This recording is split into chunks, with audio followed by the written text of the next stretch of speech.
Students, इस newspaper की cutting ने बेटा स्टूडेंट्स की जिंदगी में हल्ला मचा रखा है। बेटा बच्चे बार बार इस चीज के बारे में पूछ रहे हैं। कुछ लोग तो बहाने बना रहे हैं कि अब तो नीट का एग्जाम 2 फेज में होगा। अचानक से एनटीए ने क्या कर दिया, हमारा सिलेक्शन तो होना ही नहीं है। तो ये सारे के सारे सवालों का जवाब मैं अभी देने वाला हूं बेटा। और ऐसा कुछ भी नहीं हुआ है, ये सब कुछ के पीछे का लॉजिक क्या है आपको वो समझना पड़ेगा। साथ ही नीट यूजी 2025 के फॉर्म कब आ रहे हैं इसके बारे में भी अभी मैं आपको बताने वाला हूं। तो आइए फटाफट से बेटा देखते हैं एक न्यूज की कटिंग। मामला क्या है, इसमें साफ साफ लिखा गया है बेटा, केंद्र ने मानी सिफारिश है, नीट यूजी अब 2 चरण और हाइब्रिड मोड में होगी। यस, सही बात है ये कि नीट यूजी 2025 का जो एग्जाम होने वाला है इसके लिए सरकार ये प्रयास कर रही है कि एग्जाम 2 स्टेज में होगा, प्री और मेंस। मैंने पूरा का पूरा लाइन डायग्राम बनाया है। इस साल होगा या नहीं होगा ये अभी अपन क्लियर कर लेते हैं। तो मामला बेटा कुछ यूं है, 1 तारीख की बात है, सुप्रीम कोर्ट में आपको पता है नीट यूजी का केस चल रहा है।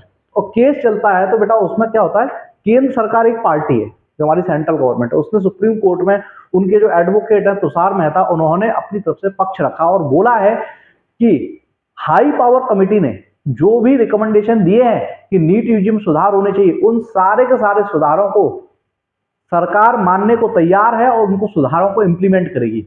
लेकिन कब, तो उन्होंने बोला कि इनको करने में हमें अप्रोक्सीमेटली 6 मंथ लग जाएंगे।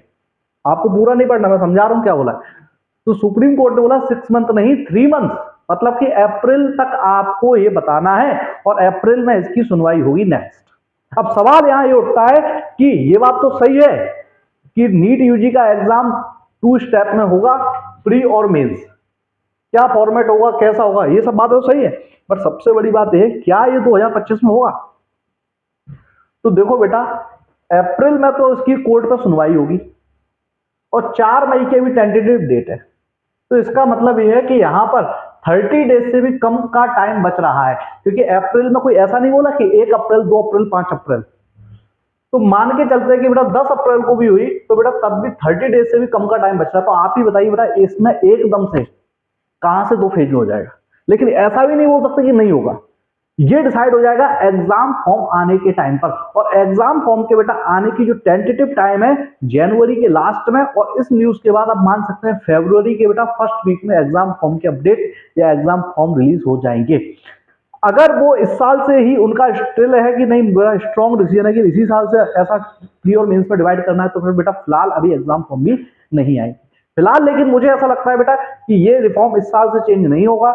ये रिफॉर्म एप्लीकेबल होने के लिए बेटा नीट 2026 लग जाएगी और इस साल एक ही फेज में होगा, लेकिन ऐसी कोई श्योरिटी नहीं है। बट मैं स्टूडेंट्स आप लोगों को एंश्योर कर रहा हूं, चाहे 1 फेज में हो 2 फेज में हो, सबके लिए होगा, कोई हमारे लिए नहीं होगा। अगर 2 फेज में होता है तो प्री और मेंस, प्री मतलब प्रीलिम्स, पहले एक एग्जाम होगा। आई होप कि जैसा नीट में पहले होता था 200 क्वेश्चन का एक पेपर आता था, बाद में 180 का हो गया था, और फिर मेंस सब्जेक्टिव होता था। अब इस बार कैसा होगा आपको पता चल जाएगा।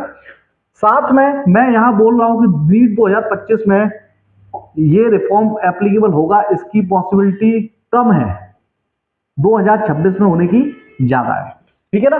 साथ में सिक्योर्ड स्टैंडर्ड टेस्टिंग सेंटर बनाने की बात कही गई है कि 1000 पूरे देश के ऐसे अच्छे प्रतिष्ठित संस्थान हो बेटा जहां पर चीटिंग होने की पॉसिबिलिटी काफी कम हो।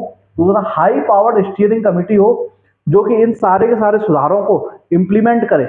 और जो छोटी छोटी बातें थी, जैसे हर चीज की वीडियो कैमरे से निगरानी होनी चाहिए, सारे के सारे सेंटर्स पर बेटा एनटी के ऑफिसर प्रेजेंट होने चाहिए हर इवेंट पर। ऐसी ट्रांसपोर्टेशन क्वेश्चन पेपर का कैसे होने चाहिए, ये सारी बातों पर उन्होंने बोला कि हम इन सब चीजों को मानेंगे। इसके लिए हाई पावर कमेटी अच्छे तरीके से काम करेगी। तो बेटा आप लोग अपनी प्रिपरेशन में लगे रहो, इन सारी चीजों में और इन सारे मिथ्स में बिल्कुल पढ़ने की जरूरत नहीं है। जो होगा वो सबके लिए होगा।